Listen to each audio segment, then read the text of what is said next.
Yeah. All I need is one mic. Yeah. All I need is one mic. Hey everybody, welcome back to One Mic, where I watch shit so you don't have to. And today I'm here to talk about Season 5, Episode 2 of Sky's Gomorrah. And it doesn't have a title. I was about to say a title just out of habit. Before I even get started talking about this episode, I want to say that I didn't realize I had episodes 1 and 2 when I recorded the video for episode 1.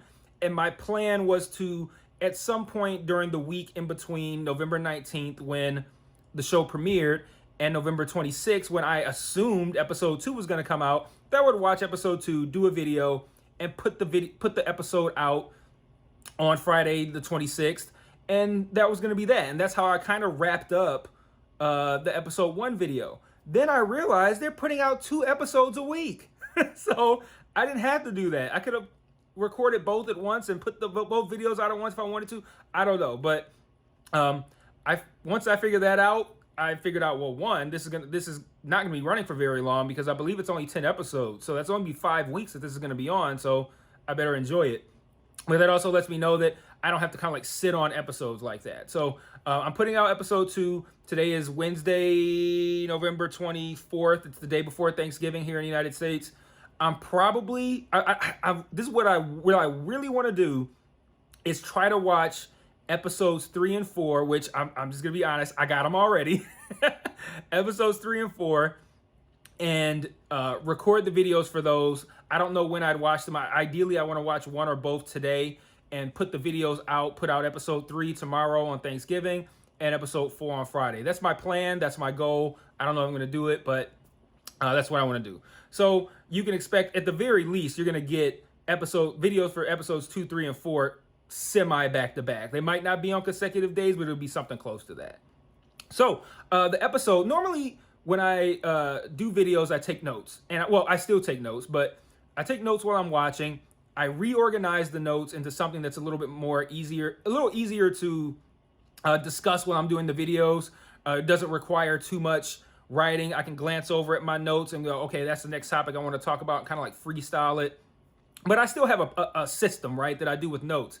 For this episode, I started to make the notes that I would like glance off into the side and look at, my notes that are for the video as opposed to the notes that I take while I'm watching. And I realized going over the notes, I'm like, I don't really even need to make notes on this episode because this is such an interesting episode. There's very little that goes on here.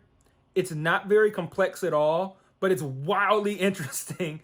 And a whole lot happens. If you've watched any of the videos I've done on the previous 4 seasons of the show, you'll know that one of the things that I like about this show is that it does not waste time. I don't know any show that moves at a pace like this show. Like what happened in this episode, episode 2, on most other shows will probably play out over a couple of episodes. But they do this entire storyline with Shiro in one episode, 48 minutes. And it's something that like I would have thought you would get bits and pieces. Like you get a little bit of his storyline, then we go back to Naples, get a little bit of storyline there with the Levantes, and get a little, and each episode would kind of be like that. And then each of their stories would progress incrementally over the course of the season. But they told they did a whole thing with Shiro in this episode that made this episode feel like it felt way less than 48 minutes. It felt like this thing was like 25 minutes long. It was super interesting. And it does what this show does best. It moved at a great pace. It told a great story that will probably only exist within this episode. I don't see the events of this episode are going to spill out throughout the season. But what I mean by that is there's not much that happened in this episode that we are going to continue to see in the future episodes. We're going to see these events play out and the repercussions of these events, but we're not going to see too much that happened here continue to play out in future episodes. And one of the things that happened in this episode, and it's what this show does so well, but they threw me for such a loop that I questioned whether or not they were actually going to pull it off this time. And I felt so guilty about it. So this episode, pretty straightforward on plot here. Jenny shows up to Latvia at the same spot that we see him at the end of Il Mortale. If you haven't seen the movie, what are you doing? Why are you even watching this video? Like, if you're watching this video, you like, you don't even know what I had to go through to get these episodes to make these videos. If you watch this, I don't know how you could not have possibly watched the movie, but neither here nor there. He goes up to that port or whatever that Chiro was working at, and it basically picks up right from where the movie left off. And I love this opening scene because there's so much you can read in the faces of both Jenny and Chiro, and I feel like their ultimate kind of like, it ends up at the same hug that we see in the movie. That hug felt a lot more loaded this time, and because at the end of the movie, we see Jenny approaching from Chiro's perspective, and then we see them embrace. And when I did my video for the movie, I thought, I was like, oh, this is such a great scene. I'm so glad they're together. I felt it was some heartwarming shit. And then watching this episode, it came off completely differently. Jenny looked almost like angry, and Chiro looked suspicious. He looked like he was like simultaneously happy to see his friend to the point of tears. I don't know if it was me. It looked like he was crying almost, or about to cry. Happy to see his friend to the point of tears, but worried because he doesn't know what he's gonna do. And not a single word is spoken for all the way up to the title credits, the title screen or whatever, where they, it says Gomorrah or whatever. Not a single word is spoken. And that just the way they look at each other, I just went through so many different things. I'm like, is Jenny gonna do something? Is like, what's going on here? Like, it didn't feel as heartwarming as it looked at the end of the movie. And they just embrace, and then it goes to the title credits and the title screen. And I just thought that was a great way to open the episode. So essentially what happens, and I'm not gonna get into like the specifics of each turn of events in the episode, but I'm gonna start by talking about the thing that really threw me here. So Chiro asks Jenny, he's like, how do we handle Don Aniello or Agnello? I don't know how to say it, but you know the guy. Guy I talked about last week who was killed after he told Jenny about Chiro's location. What are they going to do now that he's dead? Because, his Russian connect is going to need a new supplier. And Jenny says, I'm going to go with you to talk about that. Now, in that moment, I assumed Jenny's going to make a case that he should be the new supplier. Cool. So they show up and they have a real interesting conversation. They being Jenny, Chiro, and the Russian connect, who I believe his name was Ilya. They have an interesting conversation. So him and Chiro speak in I don't know what language they use in Latvia. I don't know if it's like Latvian, like it's something specific, or if it's just Russian. I don't know, because Latvia I think borders Russia. So I don't know what they speak, but I'm gonna say Russian just because. But if you know it's not Russian, you can feel free to let me know in the comments. But don't be a dick about it, because clearly I'm not assuming it's like, I know that it could be something specific to Latvia. I just don't know what that is. So I'm going to call it Russian. There's my disclaimer. So they speak in Russian, and essentially Chiro goes, this guy right here, talking about Jenny, he's my friend. He's the best guy you could have to work with. And Jenny and Chiro get up, and they walk over to this balcony, and they're overlooking this MMA fight that's going on. And Jenny asked what he said, and he was like, he told the truth. He's like, I told him that, my friend here is a good guy. He's good for this job. And Jenny says, I'm trying to remember what he says.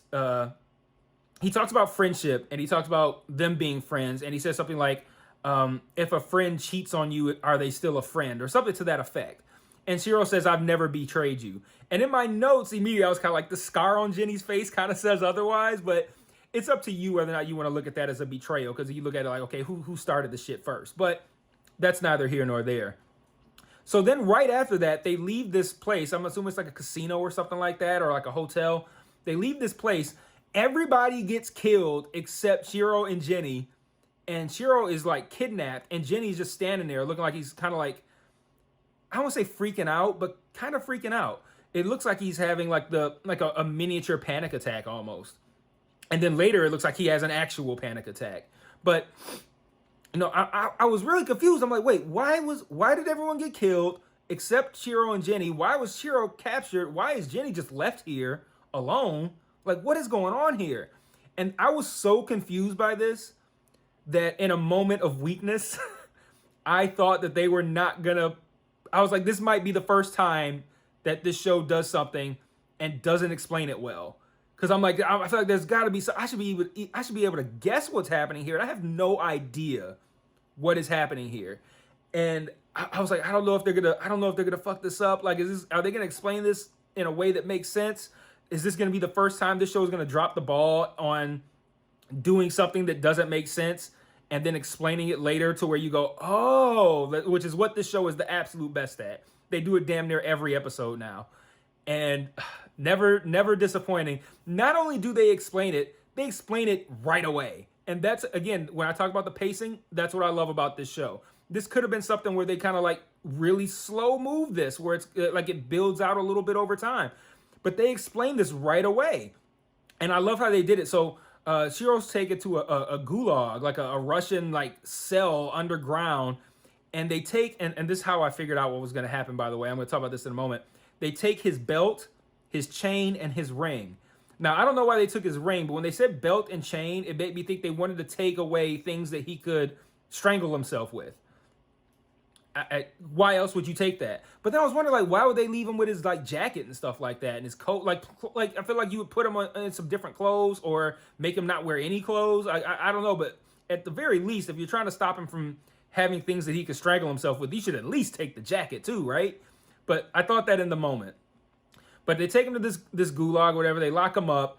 Jenny shows up, and not shows up, but Jenny meets with the Ilya guy, and they're speaking in English. And I'm like, oh. This is when I'm piecing it together. I'm like, Jenny set this up the whole time. And sure enough, he confirms that. He says, you know, when he's talking to Chiro later, that he paid this guy back some money that Chiro stole, and he already made the deal ahead of time. And he's like, well, why would you set me up to get locked up down here? And essentially it boils down to Jenny feeling betrayed that Chiro left and left him alone. And Chiro says something to the effect of like, you're still that same scared kid. And me being here always means you're going to be number two. You know, your dad respected me more when I killed him than he ever did with you. And then he says something like, you better pray I don't get out of here. And I'm like, wow, this is not the direction I was going. I thought this was going to go because I thought their reunion was going to be something happy. But this starts to make sense now because you can see the jealousy and the fear in Jenny that you didn't see at all in season 4.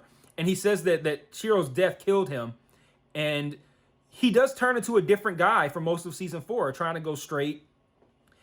Obviously, eventually he changes that, but you know, he spends most of season 4 trying to go straight. And now we see that same kind of kid that we saw in the first couple of seasons that was so reckless, wasn't ready to be in charge. And we're seeing that again now. Like Chiro's right, he is scared. And that's why he's having these panic attacks. And I love how like that conversation made previous shit make sense. Because I'm like, now it kind of makes sense. Because I'm like, now he's having these panic attacks. He's reverting kind of back to who he was in like seasons 1 and 2. When he was kind of subservient to Chiro. And so he really, that was like pouring salt on an open wound by saying that. And I loved that characterization. And I love how when you hear that and you look back on the way Jenny's life has progressed and how he's progressed as a character through the previous 4 seasons, that all tracks. The idea that he's still that scared boy and he still feels secondary, feels like he still can't live up to Chiro or to live up to Pietro. Like all that, you can see that, and you see it in this episode with these panic attacks and whatnot. And I just thought it was a brilliant piece of writing and some great characterization for the both of them. And then the rest of the episode is essentially Chiro escaping. It's like I said, there's a scene where they're going to feed him, and he's not eating. They force feed him this dog food. Sick scene, by the way. My 2 favorite scenes are that conversation where he talks about Jenny being scared. That's my favorite scene of the episode. My second favorite is when they feed him the dog food, because that was just such a gross scene. But they like force feed him this dog food. And then the next scene, they come back and he's like trying to hang himself with his jacket. And since I had already thought, why wouldn't you take his jacket to stop him from killing himself? I didn't buy the idea that Chiro was actually killing himself. Because if they